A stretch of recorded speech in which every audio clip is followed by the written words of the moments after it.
আসসালামু আলাইকুম। এই যে রোড লাইটগুলো দেখতেছেন, 140টার মধ্যে 86টা নষ্ট। চট্টগ্রামে আখতারুজ্জামান ফ্লাইওভার। আপনি হয়তো মন খারাপ করছেন ভাই, একটু এদিকে দেখাও। এটা লাইভ আমরা দেখাচ্ছি, এরপরে বাকিগুলো আমরা এডিট করে লাগাই দিব। এই যে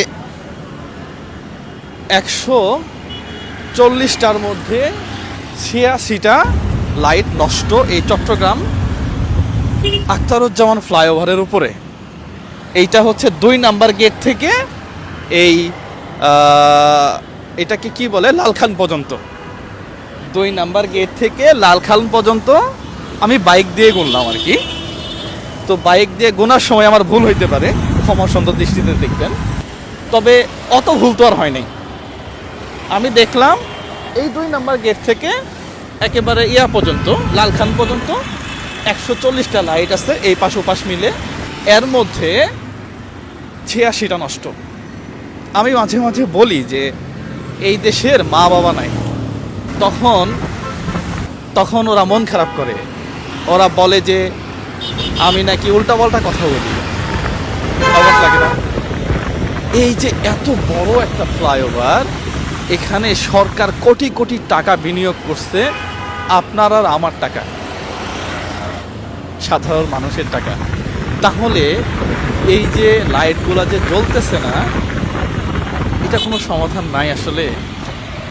ওভারব্রিজের উপরে এমনিতে গাড়ির গতি বেশি থাকে, তার মাঝখানে যদি লাইটটা না থাকে অ্যাক্সিডেন্ট হওয়ার সম্ভাবনা অনেক বেশি, অনেক বেশি। আমার মনে হয় এগুলার দায়িত্ব সিটি কর্পোরেশনের কি না। আমি ছোট মানুষ আসলে, চলতেছে না। হ্যাঁ, অবাক লাগে না? চোখের সামনে পিছনে তো নাই। তো এই যে লাইটগুলা যে জ্বলতেছে না, এটা শুধু একদিনের ব্যাপার কিন্তু না, এইটা মাসের পর মাস হয়ে আসতেছে। তাহলে এই যে আমরা ঘুমাচ্ছি, আমাদের ঘুম ভাঙবে কবে? এই দেশের মা বাবা নাই, ওরা আমার উপর মন খারাপ করে। আমি নিরীহ, আমি অবুঝ, আমি অসহায়, আমি দুর্বল। আমার একটা ফ্যামিলি আছে, সন্তান আছে। আমি সংগ্রাম করতে আসি নাই। আপনাদের উপরে আমার কোনো ক্ষোভও নাই।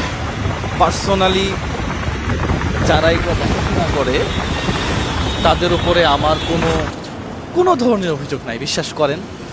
কিন্তু এই যে ওভারব্রিজগুলা, আসলে এগুলা চলে কেমনে?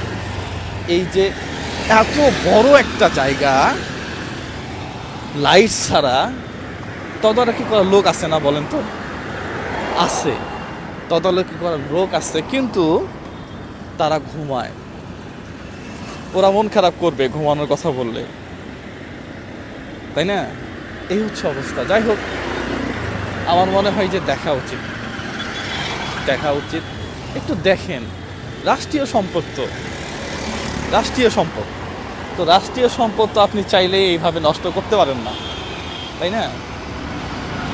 দায়িত্বের অবহেলা আমার মনে হয় না করাই ভালো। 2 নাম্বার গেটের নিচে ময়লা রাখে।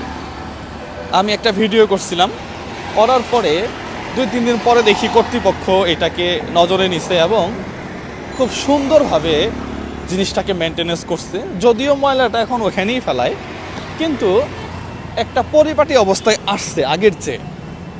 আমার মনে হয় যে আমার উপরে রাগ না করে যদি এগুলা ঠিক করে দেন, তাহলে সাধারণ মানুষ মনে করবে যে না, হয়তোবা আপনাদের চোখে পড়ে নাই, এখন ঠিক হয়ে গেছে। আমি জানি না আপনাদের চোখে পড়ছে কিনা, তবে আমার চোখে পড়ে। পরিমণে দাঁত গজাইছে, এটা সাংবাদিকের চোখে পড়ে। কিন্তু এই যে 140টা এইটুকুর মধ্যে এখানে 86টা নাই লাইট, এটা কোনো সাংবাদিকের চোখে পড়ে না। অবাক লাগে আমার কাছে। যাই হোক, সবার জন্য শুভকামনা। আসসালামু আলাইকুম ওয়া রাহমাতুল্লাহ।